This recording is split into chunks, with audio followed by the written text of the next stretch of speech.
is after we can't find the person, or we've done everything we could to collect evidence, we then start looking at search engines like Leads Online, things that might be foreign to you guys but are very valuable to our detectives.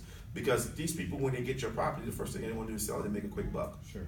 Or they want to put it on some type of online source like Amazon. And we have detectives that actively seek and look at these search engines and Leads Online daily. And we were able to identify your property. That's a huge win for us.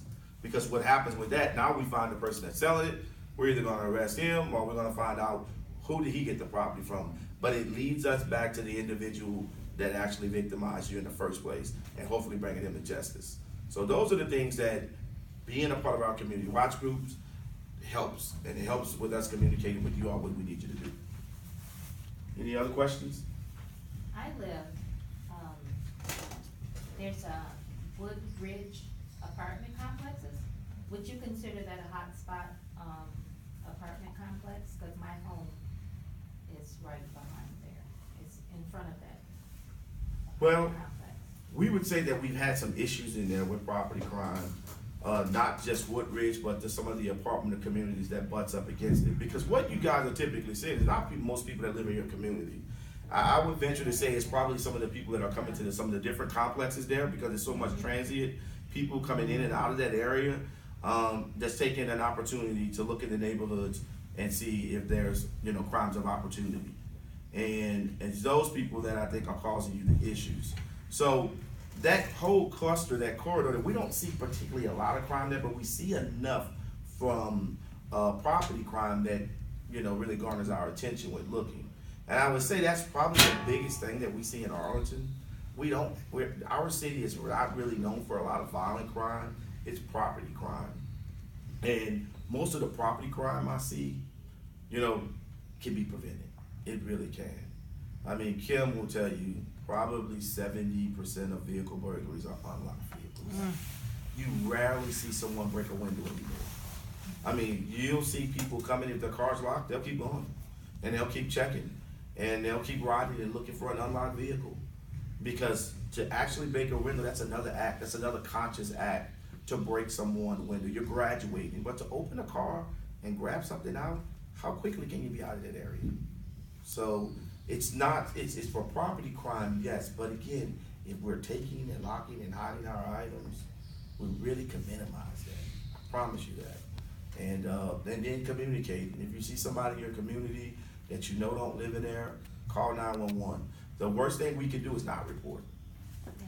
Well, and another thing that we have done, because we're right there on that corner, and I have on film the other night from them they're up in our driveway checking car doors, and I have it, on video. And we had bought a motion detector. Yeah.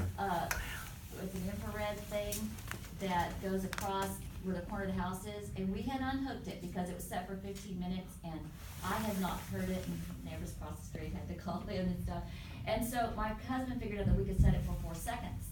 So I have this infrared, and we started setting it again after the other night. So we have an infrared, Like a laser that goes Beam. across. Yeah. and so Laser we beam, set it yeah. at night across, the cars are back here, and then it goes across.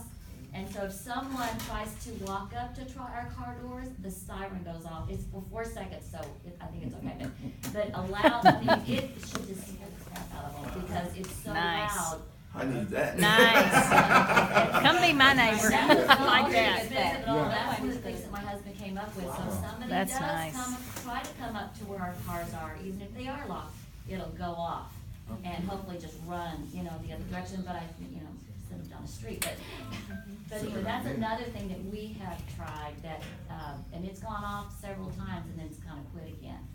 So somebody about 2 a.m. will come and see if we're, Yeah, and that's awesome. And like I said, there's so many things out there, guys, that you can purchase and get, and you can just never have enough security. And then I want to just hit on you just a little bit. For crime stats, you can actually look that up yourself as well on our website, arlingtonpd.org. You can click crime stats. If you want to know what's going on in the complex next to you or up the street anywhere in our city, you can pull that information up yourself and determine that. But what you'll see is if like Kim said, you look at your neighborhood, you'll see that it's not really a huge area where we have a lot of crime. But, you know, for me, and where I live at, in my Any community, crime is- one crime is too many. That's Yeah. right. You know, What it because is- it's It's affecting your me, house. and that's what makes it horrible. You know, to have my house burglarized, that affects me, so it magnifies that crime statistic. My goal is to keep the crime statistic to 0, but at the same time, I know that, you know, I can work towards that goal when we work together. Cool. Any other questions? Well, I hope that when we leave here tonight, Community Watch Group meeting. I hope so. I really I do. hope we can get that. There's a lot of people in the community that have seen different things from different vantage points. I think we have excellent ideas about surveillance cameras. And, you know, we actually have a community here right now that, you know, they wanna know what's going on. We have a website next door. It is your own website to communicate with each other.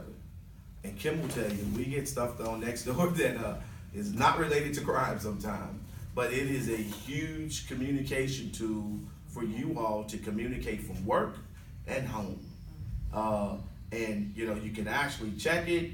It gives us an opportunity. We can't really see what you're posting all the time. And Kim, correct me if I'm wrong, but if you add us to it, and there's a feature on for the police department, so that, hey, you know what, when is the next time I'm gonna be able to schedule a meeting with Kim? Well, I don't have to. Through Nextdoor, I can actually click on that police icon, and it'll send an email to me and let me know, hey, we had a burglary in my community. And then I'm sending it to Chris. And Chris and I are getting with our officers saying, hey, let's get some added patrols here. What time did this happen? What was taken?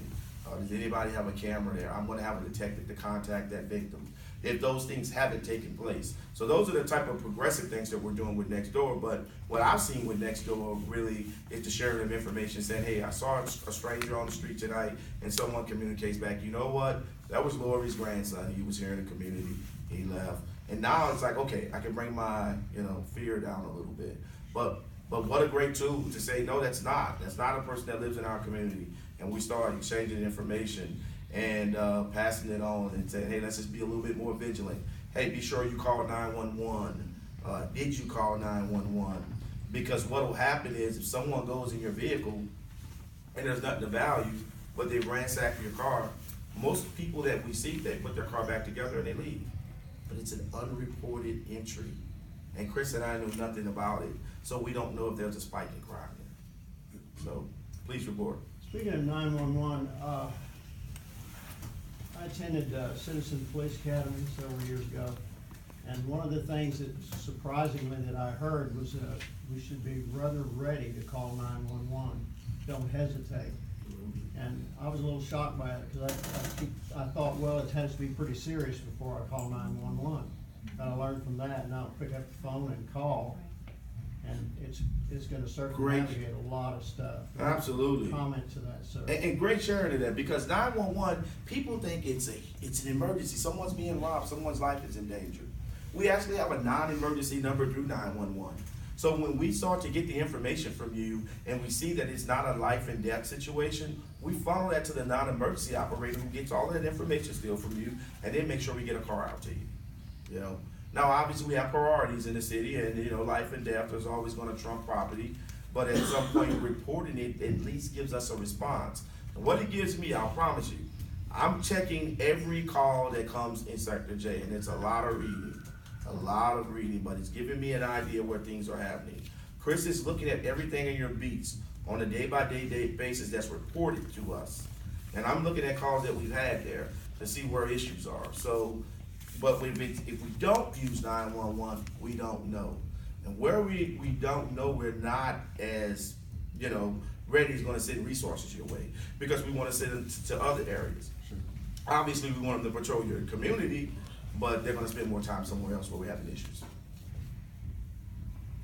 Is the Nextdoor app sponsored by, how is it connected to the police department? Cause I'm on that app, and I got free concert tickets on it, and I see the things you send out, like the hot sheets and stuff, but how exactly is it? It's not sponsored by the police. It's not sponsored by the police No, department, but it's just, a tool that the correct. police department uses too. Yes. Yeah, a few years back, we found out that these were being used, I think, in the Northwest or somewhere, and Yeah. it really caught on. The community loved it, and they were talking about how bringing the police in was another tool besides having community watch group meetings so frequently, giving us an opportunity to communicate more on a daily basis, weekly basis.